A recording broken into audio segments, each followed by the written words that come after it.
Welcome to the Peak Performance and Peak Satisfaction podcast with Master Executive Coach Sherry Gregoff. Sherry helps business people perform better, get rewarded handsomely, and actually enjoy their work. After having her own career turnaround, she now helps other high-powered business professionals experience the same. Join the movement to work differently. Welcome to the podcast. It's great to have you here. There has been much debate on the topic of whether we can have it all as business professionals. The successful career, fantastic health, and wonderful relationships all at once. I am here to tell you that we absolutely can. It may not be obvious, common, familiar, or easy, but it is 100% possible. Learn in this episode the fallacies that lead us to believe it's impossible, and the keys to promptly then do the impossible. Before we jump in, I want to shout out one of my clients who had a win in this area. Here is the quote from her. "I realize now that I can have a successful business, take the lead at home with my family, and take excellent care of myself." This client had the realization that she could have it all. Being the sole breadwinner for her family didn't mean she couldn't also feel like the stay-at-home mom most days, totally tuned in to her kids and husband, with the home running smoothly. Having a successful and growing business didn't mean she had to run it on fumes, but instead could design her own calendar so that self-care was featured prominently. In short, she was having it all and all at the same time. An experience that is often regarded as a unicorn experience for those of us in business. She is proof that it is not so, showing us all what is possible. Similar victories are shared by all of my clients, and I have experienced it too in my own career turnaround. So let's hop to today's podcast content and get you on your way to experiencing this also. In our career journey, there will be many well-intentioned individuals who look to give us advice along the way. Parents, relatives, bosses, mentors, colleagues, friends, classmates, people you meet in waiting rooms and online at the cashier, and also people on social media, traditional media, and so on. So yeah, pretty much everyone who crosses our path. Oh, and AI also. It's worth a little gut check when we receive this career advice. Every single input can contradict the next. By tuning into it all, it can become an onslaught of information and opinions. In this day and age, with information so readily available, it can be easy to consume with zeal. And convince yourself this is a wise approach. Gather knowledge. I've discussed this in the podcast before. Gathering knowledge without applying it is actually just noise and distraction. What's critical is knowing how to vet it. Teasing out what will be most impactful for you, and then putting it into action, applying it, and incorporating it. Let's break this down into those 3 steps. We are going deep here because this is how we overturn and even unlearn the fallacies around having it all that might be limiting us. First, on knowing how to vet advice received. In coaching, we often say, find someone who has the result that you want, and then think and do what they did to achieve it. Said another way, unless someone is working their career and living their life the way you aim to, they may not be doling out the advice that will get you where you want to go. Instead, they may be offering you all the reasons why you can't have it all and what not to do. I like to think of it as different groups of constituents who have different messages to offer in their career guidance based on their own personal experience. One set of advice might sound like this. You must be so tired. How do you do all this? You are spreading yourself so thin. I wish you would pull back. This type of feedback can come up when you are close to having it all. A third-party observer offers up that this just seems like too much at once. A subconscious, almost automatic response of theirs is to see your success in multiple areas and consider how challenging it would be to do in their own situation, and project that difficulty on you. They conclude, "This must be so hard for you. Why not give up? It seems easier." Maybe they truly are concerned for your well-being. They worry based on how hard they envision it being for themselves, and assume that you must be white-knuckling work and life to experience this success, and it's too much for you. Have you ever heard the phrase about crabs pulling each other down? If crabs are in a bucket, when they see one scaling the wall to escape, they pull each other back down. It can be uncomfortable for someone to see a peer elevating to a next level of success, or even ease. Usually, completely unintentionally, they will wish and encourage that person to come back down to their level of success and ease, to stay in the familiar. Well, friends, today I invite you to tune out the worriers. You don't need to take on their baggage or fears. You can smile and let them know that it's more fun having what you want in every area of work and life.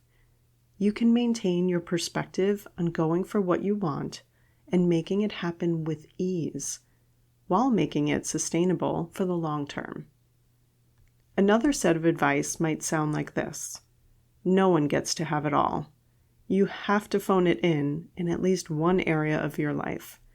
For each phase of life, you get to choose one area to be a wild success.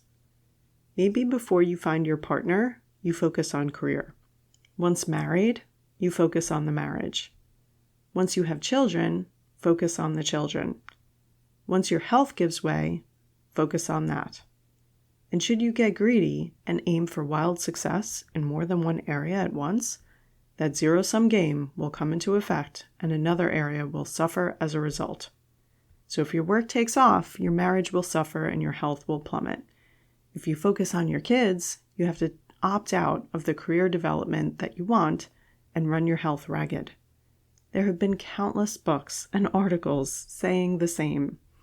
But today, I invite you to tune out the doubters, the people who gave up and never figured out for themselves how to have success in multiple areas of life at once. So they are quick to tell you that you've got no chance. You know that there are people who have figured out how to have it all. You know if someone else figured it out, you can too. You are ready to iterate and learn until you have success in all areas, and then continually iterate and learn to maintain. Another set of advice might sound like this. Everyone has to pay their dues. There is no such thing as a fast track. I paid my dues, and now it's your turn. I have watched executives who are mothers themselves hold other women back from advancing in their careers and give the reason that she assumed the more junior woman was focused on her family and prioritizing being a mom, so wasn't interested in promotion. I have seen women brag about employing other women on their team as being a steal. We got her for dirt cheap. This is beyond the traditional examples of bias that come up, and I share them to just offer that there will always be obstacle-type characters on our career journey. People who you would think would know better to hold up others that follow in their footsteps. But there's an odd dynamic that comes into play. If it was hard for that business person to blaze their path, then they project it on the next generation of leaders to come, that they too should have to overcome adversity to have success. It's their turn to pay their dues. And rather than lifting each other up, some fall into more of a hazing routine of imposing mandatory suffering by stifling, undercompensating, or otherwise holding back people's careers. It's mind-blowing. I invite you to tune out these haters. Or, if you are cut from a certain cloth, Use their input as fuel to overcome, recommit, and double down on your vision. You are unstoppable. You can navigate any blocker in your career, especially when it comes from a place of wanting to shrink another person's talent and impact. It's fun to prove haters wrong, in fact. And a final set of advice you might hear is, you are a mom with young kids. You don't want this career right now. When discouraging a business professional from taking a role with lots of travel, or you have your whole family here. You don't want to take that role on another continent. When discouraging a business professional from getting experience in a different country. I have seen a variety of flavors of managers attempting to decide for their people what it is their employees want, believing they know best what is in the employee's best interest. The examples here are assumptions made about the individual's priorities without actually giving the individual the space or authority to make their own decision of what they want. There is a version of this that starts to feel like gaslighting. If the person advising has an ulterior motive, they can present the proposal in a way that attempts to make it seem like the team member's idea. I invite you to tune out the ventriloquists who try to speak for you, and instead speak up for yourself. Gracefully remind them that the career path you want to pursue is solely your decision. When your desire as an employee matches that of your employer, then the stars align and your career can take off.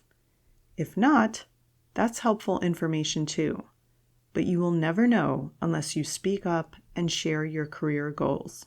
And if someone tries to put words in your mouth or dissuades you from pursuing a career path, consider whether they would rather you stay put for their own benefit. When expressing an interest to take a bigger or different opportunity, there is always the potential that the answer is no, of course. But don't let any of these reasons stop you from having the conversation. You know when it's time to move on. You know how to respectfully explore other opportunities. You know now how to gracefully correct someone who is insistent that they know better what it is you want from your career. When you have tuned out all this noise that might be coming your way, it leaves room for you to answer this question yourself. What does having it all look like for you? This is important because if you are chasing other people's definitions for success in career, health, or relationships, you may be chasing your tail, and it definitely won't be fruitful or sustainable or satisfying. For example, if you want to have enough financial freedom to work less hours, you may decide you need to work more hours now and for an indefinite period to get there. Or you could just work a healthy number of hours now. You may work to have a bigger home, and then work to pay a staff to care for your bigger home that you don't spend much time in because you're working more to pay for both of them. Do you see the flaw in logic here? This is why you need to know how you define success on your own terms and double-click on it to be sure it's what you want. Chasing someone else's dream is draining, not inspiring, and it's a guarantee that you will never feel like you have it all as long as you are following that strategy. So what does having it all look like for you when it comes to your career? Maybe is it a certain type of work, the substance of what your workday looks like? Maybe it's an impact you are having on clients, how you are serving them. Maybe it's what you are creating through innovation and leaving a legacy through your thought leadership. Maybe it's always learning and growing your skills, like honing your craft. There are two dimensions that will likely come into play here in the career space and definitely have their place, but can also be a bit of a landmine too. First are compensation goals.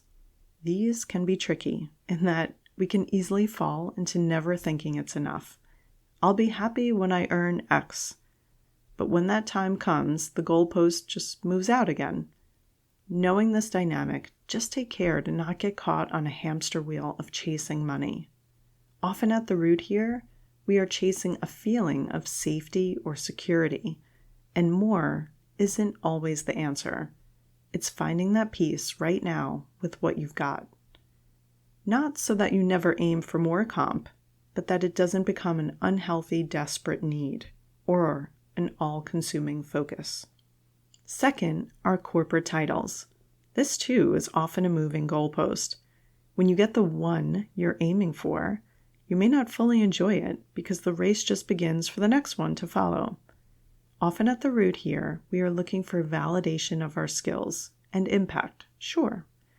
But when it grows to validation of ourselves as worthy or valuable, that's when this starts to get unhealthy and becomes an endless search. So when defining having it all in career, go deeper than the superficial measures of comp and corporate title, though of course those two are elements. What does having it all look like for you when it comes to your health? And consider all aspects of health.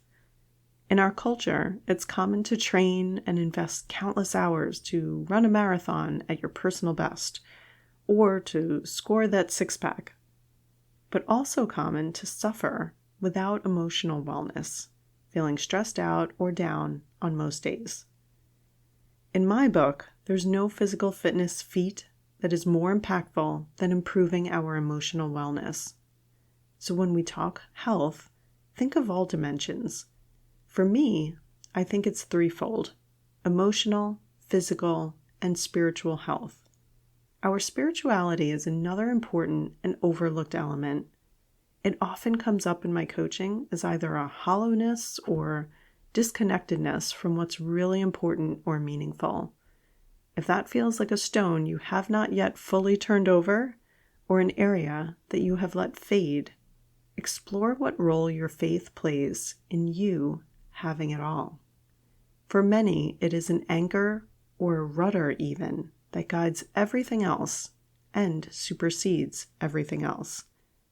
So, imagine a day when your best self in the future is caring for all three dimensions of your health in the most wonderful way. What does that look like? What are you doing? How often? With who? Using what? What does having it all look like for you when it comes to your relationships? Is it quality over quantity? Both in number of close relationships and time spent together? Is it deep connection? Being available and truly present when with the ones that we care about most. Maybe it's prioritizing people over work. It's showing up as the best spouse, parent, friend, sibling, community member that we can be. It's making space to invest in and grow our relationships. It's being aware of goals, to have a spouse or a family or a close-knit group of friends or a significant impact on people in your community. Whatever it is that is important to you in relationships, making the space and devoting the time and energy to cultivate and maintain them. So far, we have filtered the noise from people that might be sharing all the reasons why having it all is just a dream, according to them. Speaking of dreams, then we clarified what having it all would mean uniquely for you, what that dream career and dream life would look like. Now it's time to put it into action. You can believe it's possible for you, but it doesn't mean much without going ahead and creating it. So for that vision you just set, defining having it all, there was a clear picture cast in your career, health, and relationships. Now we take active steps every single day to bring it to fruition in our lives. Consider what small, consistent action you can schedule into your calendar every day to achieve it. If your career vision was growing your impact through more innovation, you might decide to schedule protected time daily for concentrated strategic thinking and deep work. Otherwise, it's easy to stay stuck in chasing the BAU, business as usual, putting out fires, and just keeping head above water. Spending dedicated effort towards your big career goal daily will be satisfying and fulfilling, knowing that you are advancing the goals that truly matter to you. If your vision included changing careers, how are you investing in that new career daily? Are you setting aside time to learn the skills, explore the opportunities available, put yourself forward to apply to them? Imagine making progress every single day that passes. This feels so purposeful and gratifying to be advancing your own goals, not just reacting to people's needs around you in your business, following their agenda or appeasing their wishes. This is taking the lead. It's the zone we were always meant to work in, but can sometimes take a back seat to the high-pressure, fast-paced work environments that we often find ourselves in. We forget the goals that are our own, and we don't make time for them. That changes now. Let's turn to your health, like putting on your oxygen mask first. You've heard me say before that this should be at the very top of your priority list. If you are acutely aware that it's currently last on your list, choose a place to start. If it seems like there is no time, wake up half an hour earlier and use that time. Or take half an hour within your workday to get outside for a walk. Or spend time in prayer and meditation. Invest in your emotional well-being by journaling out your thoughts or getting outside perspective on your stresses. I coach in every element that we discussed in today's episode, and handling the stresses of work and life are always on the agenda. We could all use support in this area, so make time for that too. And lastly, relationships. What needs to change in how you allocate your time and energy to invest in your relationships for that vision you created? Is it screen-free time where you can look into others' eyes rather than a device? Is it uninterrupted meals or even a coffee together? Is it shaking off distraction to really notice that person that you care about? How can you nurture relationships with small, consistent action daily? What's the most impactful use of that time? As you plan to take action in each of these 3 areas, a nagging objection may come up for you. That sense of your time and energy being a zero-sum game. If I want to improve my relationships, I'm going to have to work less. That may be a superficial truth, yes, but let's look closer. Really, what might be called for is putting down the work phone and postponing that relatively insignificant task or response from being done in the evening over to the following day. Maybe it's freeing up time to be present for dinner with your family without pulling up a screen in between. Or maybe it's just learning how to keep your attention on your spouse after work without your thoughts continually drifting back to the office. So, it's not as though your work has to suffer for your relationships to thrive. That is a myth.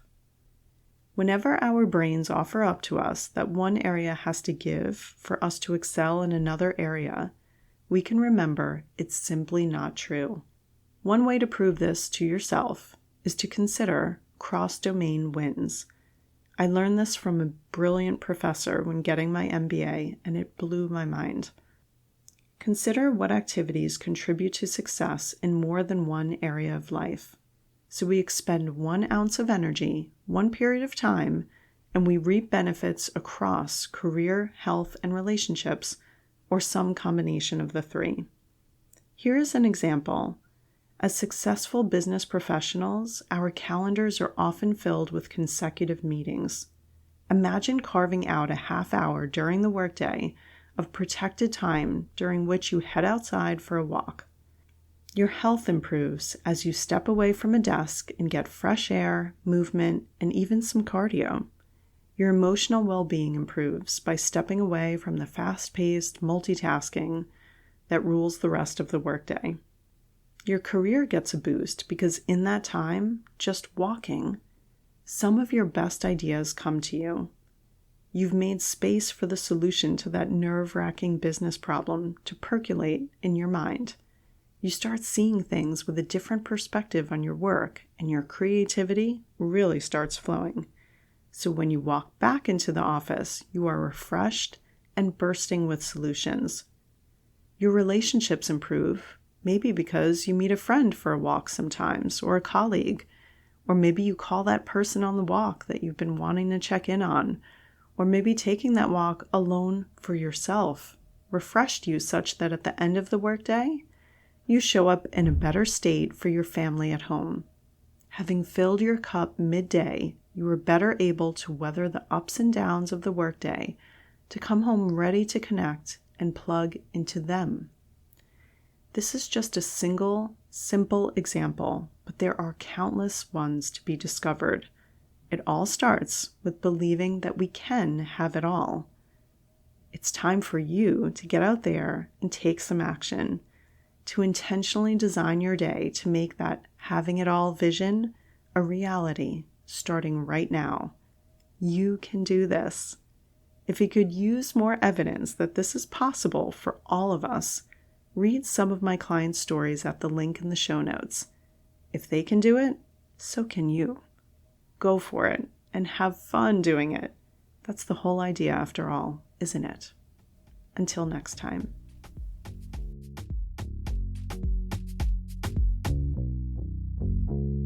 Looking for support in applying the principles and strategies in today's episode? Sherry coaches clients one-on-one as their trusted confidant and advisor, helping each client create the work and life they had only dreamed of.